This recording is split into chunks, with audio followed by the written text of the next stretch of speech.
This is our first live. Today we're going into sales velocity. My name is Lena, My name's Shelly. and we're going to get started since we only have 30 to 45 minutes, and that's the kind of format we decided to go for. All the questions, you can start posting them in a chat now or at the end, and then we'll obviously going to share a cool checklist with you. Perfect. So, Lena, you want to share a bit about yourself? Yeah, so I'm a business consultant. I'm also an adjunct professor at Palo Alto College here at San Antonio. And so I do a lot and work with small businesses and business strategy, marketing, and AI. Excellent. And as I said, I'm Shelly, and I spent over 20 years in sales, branding, sales strategy, mainly in the hospitality industry. So I have a really focused space in the customer focus or customer service. That's a big passion of mine. So that's what I try to bring to all of my clients as I work with them on a consultancy basis. So, All right, well, let's get to it. Let's talk perfect. about sales velocity. All right. Well, some people may not even know what sales velocity is. So, first thing, let's talk about what actually is sales velocity. And if you think about it, it's the time it takes for you to have a client transition through your sales pipeline from I just met them, I'm interested in working with them, or working with their product or service, and then I'm converting them into a new opportunity for my business out there. So, uh, sales velocity is, I think, really important for companies and organizations to focus in on, for the fact that you need to understand how many opportunities are coming into your organization from prospecting or from marketing. And I know we're going to get into marketing in the future, so we'll keep that in mind as we talk through today. So we want to look at those opportunities. What's the average deal value? So what's the average dollar attached to each deal or potential deal for your company or organization? And then we want to look at, like, how many do we win? What's our conversion, right? Conversion is the number of opportunities that we closed divided by the number of opportunities that we have coming into our pipeline. And then how long does that sales cycle, or how long is that pipeline or process take? We want to look at that from stages. We want to look at that from client profiles, which I know are really important. And if you don't have client profiles, stick with us through our future conversations, because I know we will definitely talk about those. So that's really what we look at from a sales velocity. I'm going to pause there for a moment and say it's not always critical that you focus only on the businesses that go quickly through your pipeline.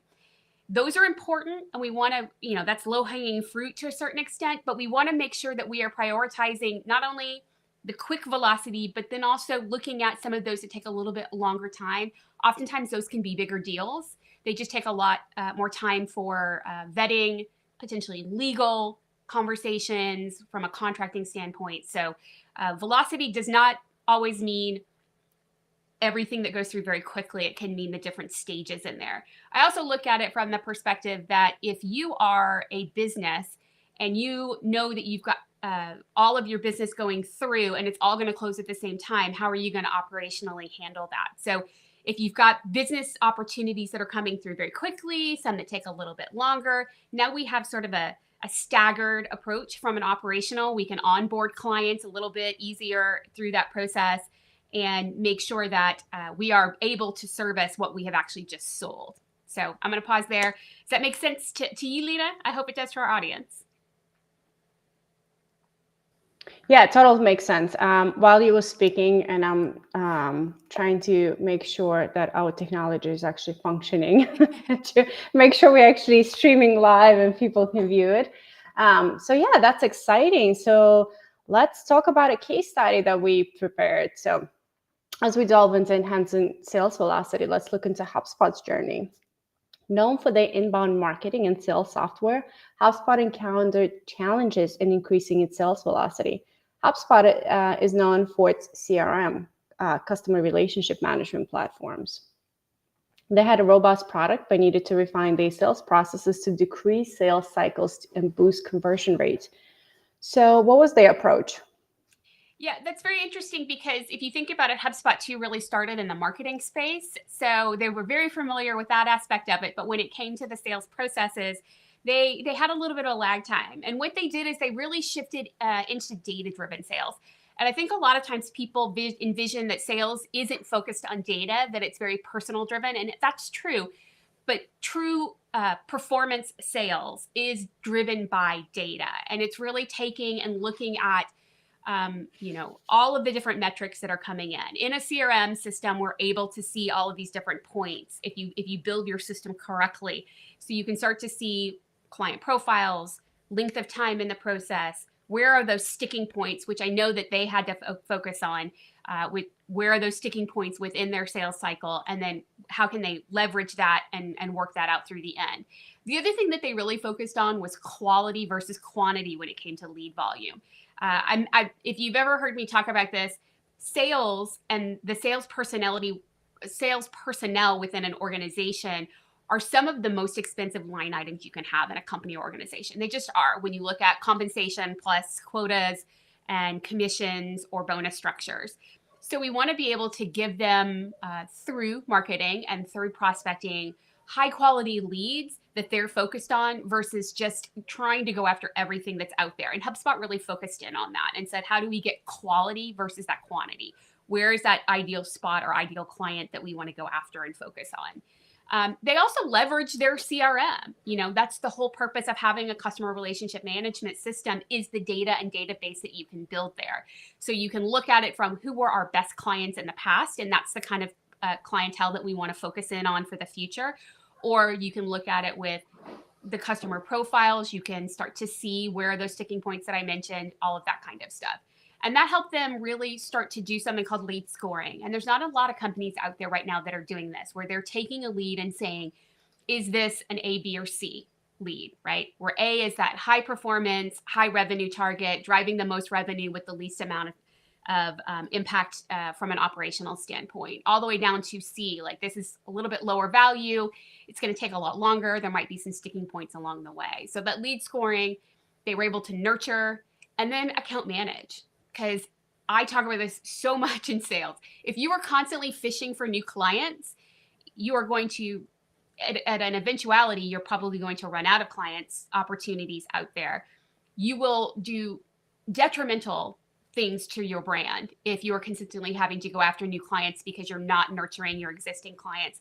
And frankly, not having that base of business that is that continuous business is also something that, as an owner of a company or organization, when you get to the phase that you want to exit, if you don't have a level of base business in there, some consistent account, you're actually devaluing your business quite frequently. And so you want to make sure that you have a mix of that. And HubSpot really did that. They lined things up a lot better.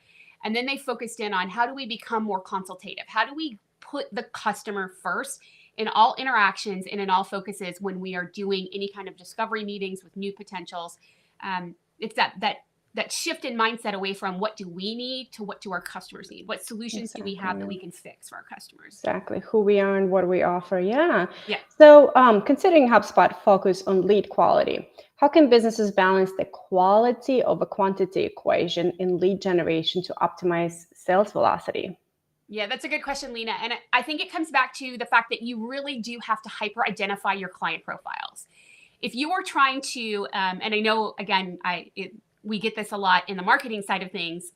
If you are trying to market to everyone out there, your message gets across to no one. It's the same thing in sales. If we are trying to build customized solutions for our client base out there, and we are trying to build those customized solutions that will solve a problem for everyone, you will solve no one's problem. So if we identify and get very strategic about customer profiles, we all of a sudden can get into very, very qualified leads coming in versus trying to say, I want 1,000 leads. I don't want 1,000 leads because my conversion is probably going to be very low. What I want is I want 100 qualified leads, because then I know I can convert a significant portion of that, and it will optimally be way more than that 1,000 leads potential that came in. The other side of that, when you focus on quality versus quantity, is time. I said, sales is one of those high cost centers within an organization. If we can get to a situation where we are giving sales the most qualified leads to go after, the time that they spend on that is so significantly better. The cost of that is so significantly, as far as the revenue generation on the side of it, so much better than trying to, qualify all of this chaos that's out there that we don't need to get into. Yeah, well, since HubSpot optimized their sales processes using their CRM tools, in your experience, what are some key features or strategies within the customer relationship management systems that can particularly aid in accelerating the sales process? So this is another really good question. And I think there's two spaces in here that people forget when they either identify or they build a CRM system. The first thing is that in your CRM system, you need to make sure that you have your sales process documented and that your sales team is utilizing that as they're having conversations with clients, right? So as you get a prospect that's coming in, a qualified lead that's coming in, and you're having a discovery meeting is in there. And then what is that next stage within the sales process? Is that sending a proposal? Is that demoing if you're in the tech space? What are those different steps that your sales team needs to go through so that it can be documented in there? And you can start to see what does that process look like? How are clients transitioning through that? The other side of it is making sure that whatever CRM system you're using, and there's a lot of them out there, and there are quite a few that are actually built strategically for different professions out there. So from the financial services, all of these types of things have CRM systems that are really built for their business. But make sure that there are great reporting capabilities within the CRM, because if you are identifying and building great data within here, within your CRM, but you have no way to pull that data out in an effective manner, and you're having to then pull it out, put it into an Excel spreadsheet, pivot table it, or try to interpret it on your own, that is really difficult, especially if that's not your space to do, right? So again, make sure that the processes are built in there. Make sure your sales team are using that, because if it's not good data coming in, it's not going to be good data coming out. And then make sure that you have really, really good reporting capabilities coming out of your CRM system so that you can utilize that data efficiently. Yeah, so I think those are great examples, right? So the results that HubSpot achieved were very impressive. From your perspective, what are some common challenges companies face when trying to implement similar data-driven sales strategies, and how can they overcome them? Yeah. So the first thing that I see as far as a challenge is concerned, especially if you are coming off of a manual system into a CRM system, or you're coming off of not really being a data-driven company, is sales can get a little bit, how do I put this? The sales team sometimes can be a little bit resistant to change. If they're used to doing things in one way, documenting data, the manual process, they're not used to using a CRM. And out of the gate, the CRM is either too difficult to use in their space, right? Maybe it has too many functionalities. Maybe you kind of gone the Salesforce route versus something that's a little bit more streamlined. You can get into a situation right out of the gate where you get resistance to utilizing. And that can become a bad situation because people start documenting things earlier. They document things outside of the system. They don't put things into the system. And all of a sudden your data is not clean. The second thing that I see that companies will do is, even out of the gate, if they have an effective data-driven system, if they've got a CRM system and it's helping them, really understand their sales velocity, and they're really understanding all the parts of their sales process, is we see companies that will only put in the wins into their data, and they don't put in all of the potential opportunities. And what you're doing is you're giving yourself a false conversion. You're telling yourself, you're documenting only the business that you convert and not the business you don't convert. So you're not finding those sticking points, maybe potentially with customers that you didn't convert, that you could have if we'd have gone through all of the different steps, right? So making sure that you're putting in all of the different data so that you can track things through. All of this sounds like a lot of front work. It does. But all of this builds towards becoming an effective sales process, becoming an effective system in your company that will get you to the wins faster, that will get you to the clients faster, easier. I know it's easier said than done, but there's a little bit of front loading of building capable systems, of putting processes in place, getting the sales team focused, making sure you've got quality leads, and that's going to get you into a really great sales velocity growth. Interesting. So any great advice you would give to small businesses, especially those that are transitioning from Excel or from handwriting or the business cards that we constantly collect to actual digital CRM? Yeah. It's great.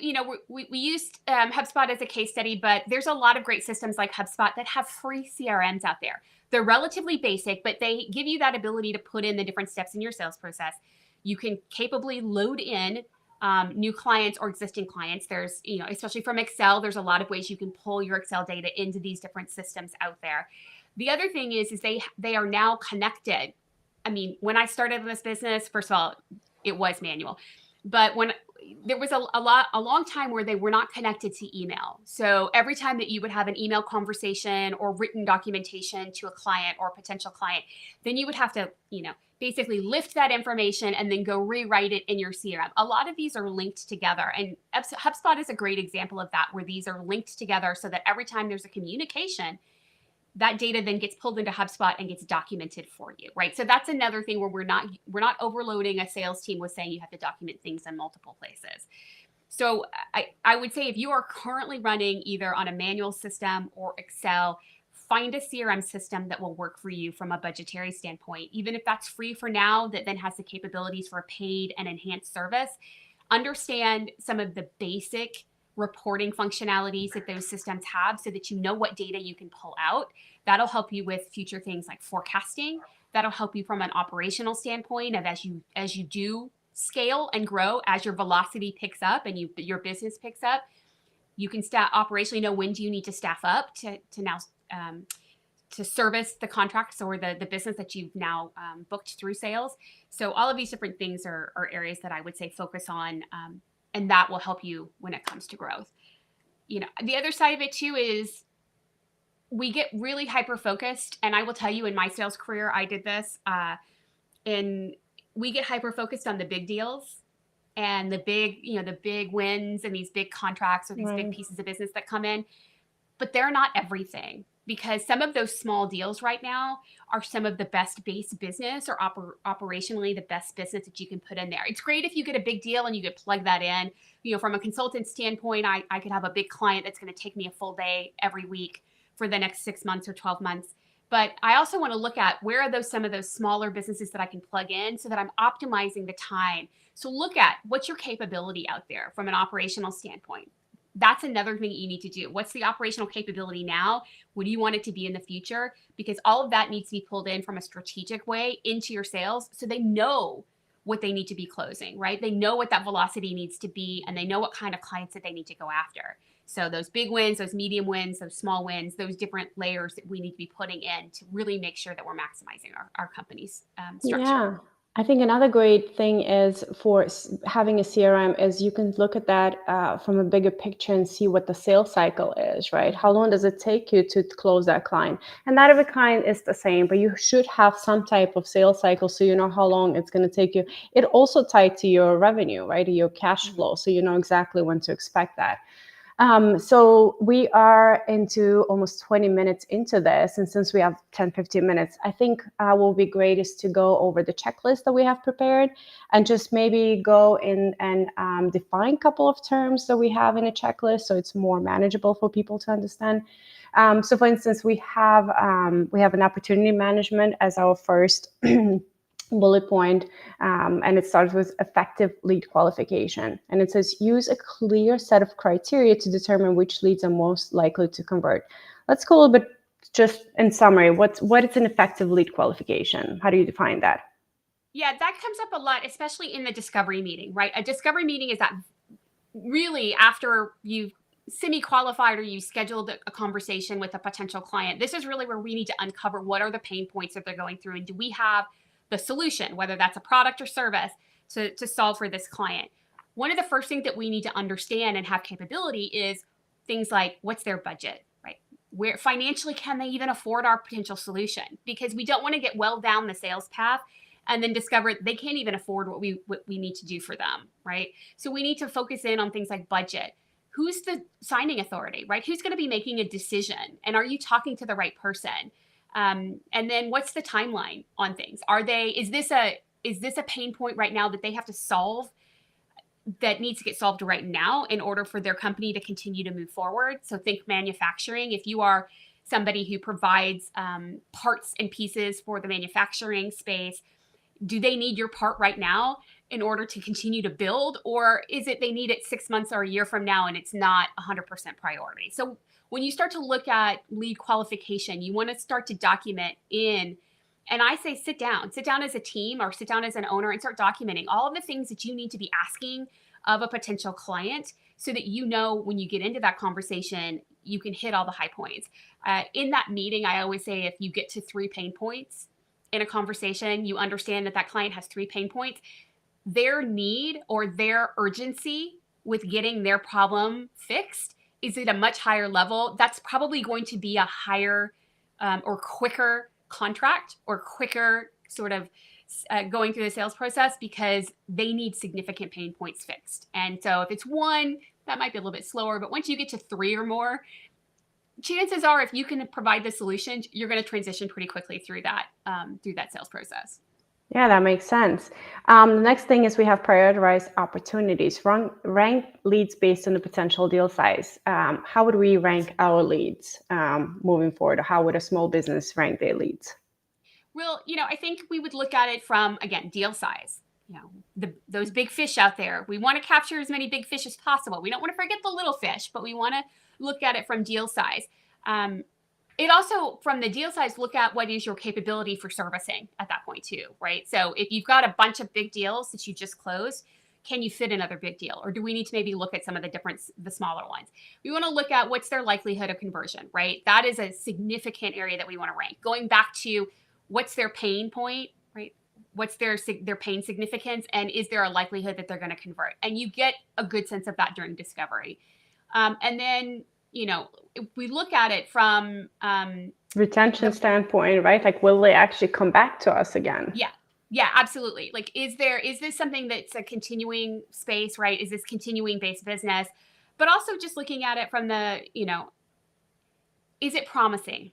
Is it an opportunity that is, that significantly, like, they might need your product or they might not. There might be others out there that are better fit. The purpose of going after clients is not to chase every client out there. And I think I've kind of beat that to death in this conversation. But it's finding the clients that really need your product or service, because those are the ones that are going to be very passionate. They're going to get the best value out of the relationship, and they're going to become net promoters for you and your business out there. So that's really key. Yeah. So, and then we're going into average deal value, what a better value, strategic upselling versus value-based selling, right? Determining how do you sell to the client. The next thing we have is win rate, sales team training, right? That's the biggest thing, I think, where we see a pitfall in many small businesses, where they hire a salesperson because they think they know what they're doing. And obviously, they do know, but they come from different industries and they all have their own ways of doing things. So how does a small business owner or any company starts training a salesperson and that aligns with their mission, vision, and objectives? Yeah. So I'm going to tell you this, and it may or may not be controversial, but this is 100% how I feel on this. Sales skills are universal from different business to business to business. It's really important that if you're going to bring someone into sales and they don't have a background in sales, that you get them the effective training to do that. And that usually is not coming internally. Let's just be honest. You want to go out and get a capable. There's tons of different ways you can do that. There's online training. There's services like Sandler. There's all kinds of ways that you can get somebody basic sales skills training. And you're doing someone a disservice of pulling them into sales because they have a great personality or they connect with people and not giving them the tools to be successful.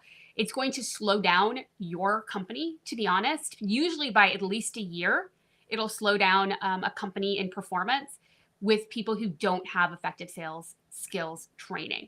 And so you want to make sure that they are effectively trained on sales. And then where you and your company come into place is now train on the product or service that you have. Like build that information. So if they come in and they have some good quality sales training, you're really then just building on top of that with your product or service and getting them up to speed on what they're selling.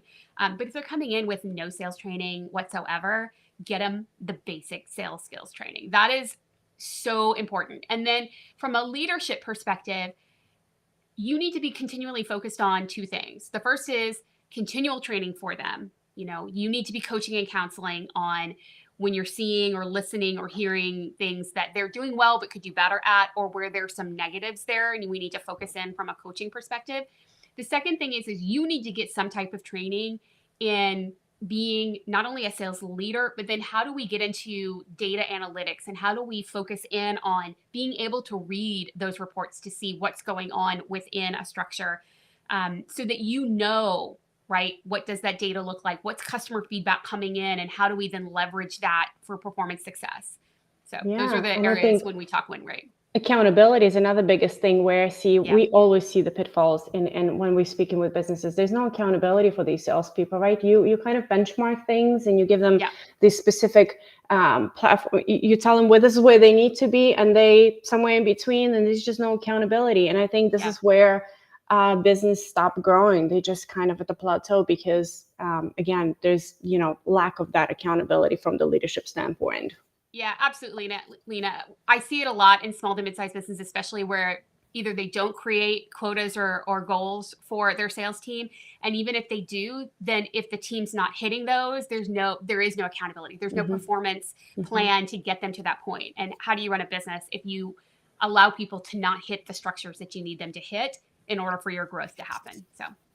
Yeah, and so in 4 minutes we have left, I think the biggest thing that I want to talk about is collaboration between teams, right? Encouraging collaboration between sales, marketing, customer service teams. So how do businesses incorporate that collaborative environment within the organization to make sure it's actually aligns and works together?